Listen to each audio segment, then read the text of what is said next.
3000 ans avant Jésus-Christ, 3000 ans avant les cathédrales. Déjà, ces pierres se dressaient ici, dans la plaine de Salisbury, comme les dents d'un géant endormi. Stonehenge est souvent présenté comme un simple calendrier ou un observatoire astronomique. Mais ces interprétations ne suffisent pas à expliquer pourquoi ce site continue de fasciner, de troubler et parfois même d'effrayer ceux qui s'y aventurent. Pourquoi des milliers de personnes ressentent-elles un malaise indescriptible en franchissant le périmètre du cercle ? Pourquoi les instruments scientifiques y dysfonctionnent-ils si souvent ? Ce n'est pas un simple monument, c'est une énigme vivante, un puzzle dont chaque pierre semble murmurer des secrets que nous peinons encore à comprendre. La science dira que c'est un temple solaire, les manuels un chef-d'œuvre néolithique, mais moi je vous pose cette question. Et si nous avions tout faux ? Et si ces blocs de 25 tonnes n'étaient pas des pierres, mais des portes ?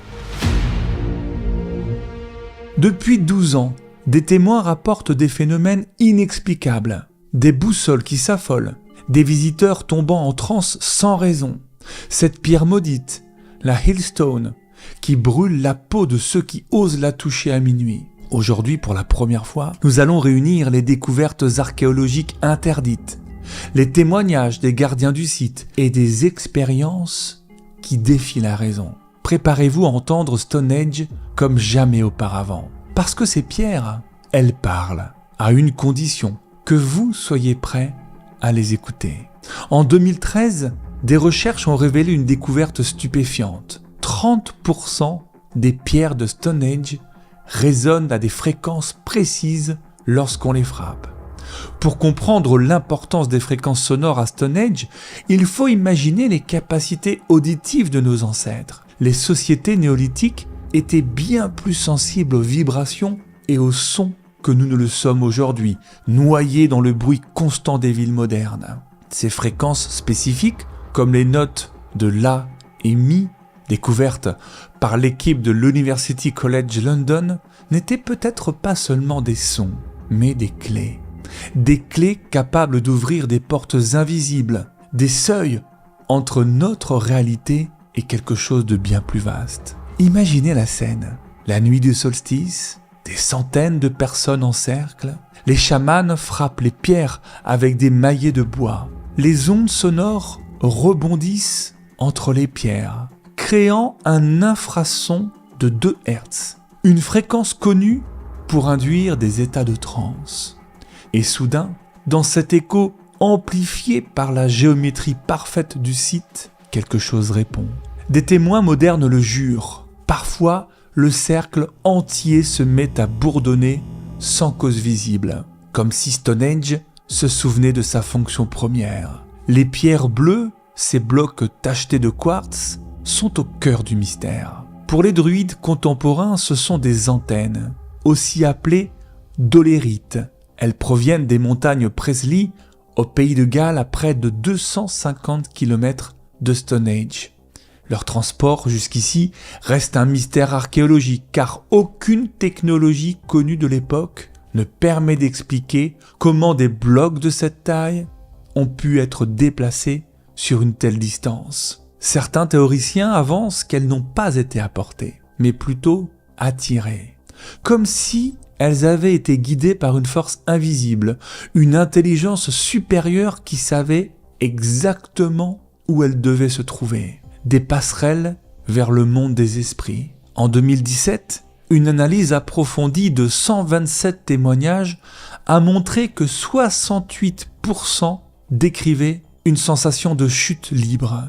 53% entendent des chants en vieux brittonique. 22% voient des silhouettes translucides se matérialiser dans la pierre. L'un des cas les plus troublants remonte à 2019, lorsqu'une géologue captura une pierre bleue exudant une brume violette pendant 17 secondes. La vidéo, elle disparut mystérieusement des serveurs du British Museum 48 heures plus tard. Les anomalies physiques observées à Stonehenge ne sont pas des phénomènes isolés. Elles s'inscrivent dans une longue tradition de récits étranges et de témoignages troublants. Depuis des siècles, les habitants locaux racontent des histoires de lumière dansantes, de voix chantant dans des langues oubliées et de silhouettes apparaissant là où personne ne devrait être. Des récits autrefois considérés comme des légendes et qui trouvent aujourd'hui un écho inquiétant dans les observations modernes. Mais il y a pire. Certaines nuits, les gardiens du site trouvent des traces étranges, des cercles de cire noire fondus à l'intérieur des pierres, des runes gravées à même le granit qui s'effacent au lever du soleil. Et cette phrase, toujours la même, griffonnée sur des carnets abandonnés, il marche entre les mondes. Mais Stonehenge cache encore bien d'autres secrets, des pierres qui saignent, des ombres qui défient les lois de la physique, et une chambre maudite découverte sous le cercle principal. Restez avec moi parce que l'histoire ne fait que commencer. La Hillstone se dresse à l'écart du cercle principal, comme une sentinelle oubliée. Sa surface est striée de fissures profondes, comme si quelque chose avait tenté de l'arracher au sol. Les archives du XVIIe siècle regorgent d'histoires troublantes. En 1601, un paysan ivre frappa la pierre avec une lame de fer. Le métal s'enfonça comme dans de la chair et un liquide noir en jaillit, épais comme du goudron. L'homme, lui, il fut retrouvé au petit matin, les yeux blancs, répétant « Elles boivent ». Aujourd'hui encore, les anomalies persistent. En 2008, un touriste photographia une main pâle émergeant d'une fissure. En 2015, des capteurs enregistrèrent une montée brutale de température à 42 degrés Celsius à 3h17 du matin. En 2021, un enfant de 7 ans dessina la dame en rouge qui pleure des clous devant la pierre. Ses parents jurèrent qu'ils n'avaient jamais visité Stonehenge auparavant. Chaque 21 juin, des milliers de personnes affluent pour le solstice d'été.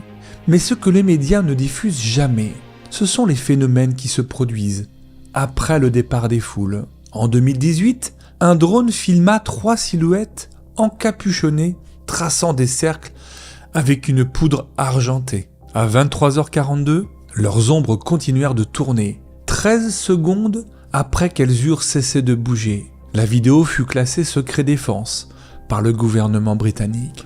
D'ailleurs, certains récits évoquent des phénomènes nocturnes étranges, comme ces pierres bleues qui clignotent à l'aube, ou cette forme aperçue sur la pierre centrale semblant défier les lois de la gravité. En 2015, des scans révélèrent une cavité à 6 mètres sous le cercle principal. Les rapports officiels parlent d'une anomalie géologique. Mais les fuites décrivent 17 squelettes assis en cercle, tournés vers l'intérieur, et une pierre bleue couverte de symboles inconnus. Il y a des crânes percés d'orifices parfaits de 5 mm, sans trace de cicatrisation. Les découvertes archéologiques sous le cercle principal de Stonehenge soulevèrent des questions qui dépassent largement le cadre de la science conventionnelle. Si ces 17 squelettes assis en cercle ne sont pas des restes humains ordinaires, alors que sont-ils ? Peut-être des gardiens, des sentinelles placés là pour veiller sur un secret trop grand pour être confié aux vivants ? Et si ces crânes percés d'orifices parfaits n'étaient pas des blessures, mais des modifications intentionnelles destinées à amplifier certaines capacités humaines ? Une théorie audacieuse, brièvement publiée avant d'être retirée, suggérait que des crânes percés d'orifices correspondaient à des aiguilles de quartz, transformant le site en une station de communication. Mais pas avec les vivants. En 2024, un projet innovant nommé StoneNet fut lancé pour décoder les pulsations électromagnétiques des mégalithes. Le 3 mars, l'appareil capta un message en vieux celte. La porte s'ouvre quand la pierre saigne. Lors d'une expérience, un oscilloscope branché sur la Hillstone afficha une onde en spirale avant de fondre inexplicablement. Certains perçoivent les fréquences des pierres comme des lumières ou des sons. Par exemple, la pierre 52 émet une lumière violette liée à des chants funéraires. Le trilithon central génère une orbe dorée au solstice. En 2021, toutes les pierres émirent un hurlement ultraviolet pendant 33 secondes, provoquant l'épanouissement d'une médium qui se réveilla en parlant vieux gallois. Tous les 33 jours, un groupe exécute l'opération Menhir. 7 ordinateurs quantiques en cercle. Le 12 septembre 2023, tous les écrans affichèrent des symboles particuliers. Les symboles de la chambre secrète. Selon un participant, quelque chose a téléchargé 1,7 téraoctets de données cryptées dans des disques durs. Alors Stone Age, est-ce que c'est un calendrier, un portail, une machine à modifier la conscience ? Dans les dernières minutes, nous allons explorer les théories qui dérangent. Des flashs cosmiques synchronisés avec les pyramides de Gizeh. Et cet avertissement glaçant, les pierres bleues émettent une fréquence de 3,3 Hz, celle du cerveau en transe. Cette transe que vous connaissez bien dans les séances d'hypnose. C'est une coïncidence ? C'est une invitation ? Alors restez avec moi. Écoutez bien ça. En 2025, une découverte vertigineuse a secoué la communauté scientifique. La disposition des pierres correspond exactement au schéma d'un circuit capable d'amplifier les ondes scalaires. Il y a des recherches récentes, comme celle du professeur Hiroshi Nakamura du MIT, et les équipes ont confirmé que la disposition des pierres correspond à un circuit résonnant capable d'amplifier les ondes scalaires, suggérant que Stone Age est bien une machine à modifier la conscience et qu'elle est toujours active. Les pierres chantantes agiraient comme des transducteurs naturels, convertissant l'énergie tellurique en fréquences audibles. Le cercle extérieur formerait une antenne fractale parfaite pour capter. Mais capter quoi exactement ? Peut-être pire encore. En 2024, un satellite a détecté des flashs lumineux synchronisés entre Stone Age, les pyramides de Gizeh et le site de Göbekli, tous alignés sur l'écliptique galactique pendant exactement 3,3 secondes. 3 sites séparés par des milliers de kilomètres, mais unis par un mystère qui dépasse notre compréhension.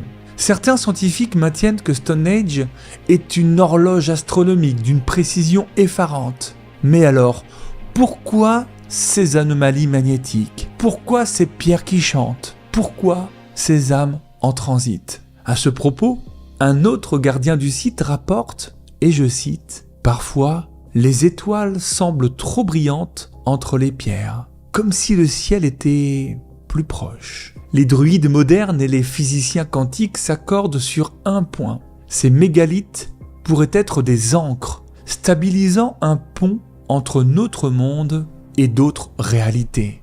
Ce que j'appelle sur cette chaîne les mondes de l'invisible. Ces lumières qui dansent, ces ombres sans corps, seraient-elles des voyageurs, des reflets, des gardiens ? En 2020, un visiteur a filmé une silhouette se dépliant littéralement depuis une pierre bleue avant de disparaître. La vidéo a été effacée de tous les réseaux sociaux en moins d'1 heure. Et si la vérité était encore plus vertigineuse ? Et si Stone Age était une machine à encoder la réalité elle-même ? Une sorte de disque dur néolithique gravé d'un message que nous ne savons pas encore lire, mais qui peut-être nous lie depuis toujours. En 2024, des chercheurs ont découvert que les pierres bleues émettaient une fréquence de 3,3 Hz, la même que celle du cerveau humain, en état de transe profonde. Coïncidence encore ? Alors nous voici arrivés au terme de ce voyage. Mais Stone Age ne s'arrêtera jamais. Ces pierres ont été témoins de millénaires d'histoires, de rituels oubliés, de pierres murmurées dans l'obscurité. Aujourd'hui, alors que la technologie nous permet enfin de l'écouter, une question persiste. Qui a vraiment construit ce cercle de pierre ? Et pour communiquer avec quoi ? Peut-être que la réponse se trouve dans ces mots griffonnés sur un carnet abandonné. Il marche entre les mondes. Et si ces mots n'étaient pas une métaphore ? Et s'ils désignaient quelque chose qui observe, qui attend, expérimente à travers ces pierres depuis 5000 ans ? Alors je vous pose une dernière question, mes chers voyageurs. Êtes-vous certains que c'est nous qui étudions Stone Age ? Ou bien est-ce que c'est Stone Age qui nous étudie? Stone Age n'est peut-être pas un simple artefact du passé, mais un message adressé à l'avenir. Un message codé dans la pierre, dans les fréquences, dans les alignements stellaires. Ce n'est pas nous qui avons construit Stone Age, c'est Stone Age qui nous a façonnés. Chaque génération y apporte ses propres interprétations, ses propres croyances. Mais le véritable secret de ce site demeure inchangé. Il attend. Il attend que nous soyons prêts à entendre ce qu'il a toujours essayé de nous dire. Car c'est là le véritable mystère de Stone Age. Ce site ne se contente pas de raconter une histoire. Il attend que nous soyons enfin prêts à l'entendre. J'espère que cette enquête vous a plu. Si c'est le cas, je vous remercie de lâcher un petit like, comme on dit, de commenter. Ça, ce serait vraiment chouette. Et encore mieux, de vous abonner à la chaîne des mondes de l'invisible.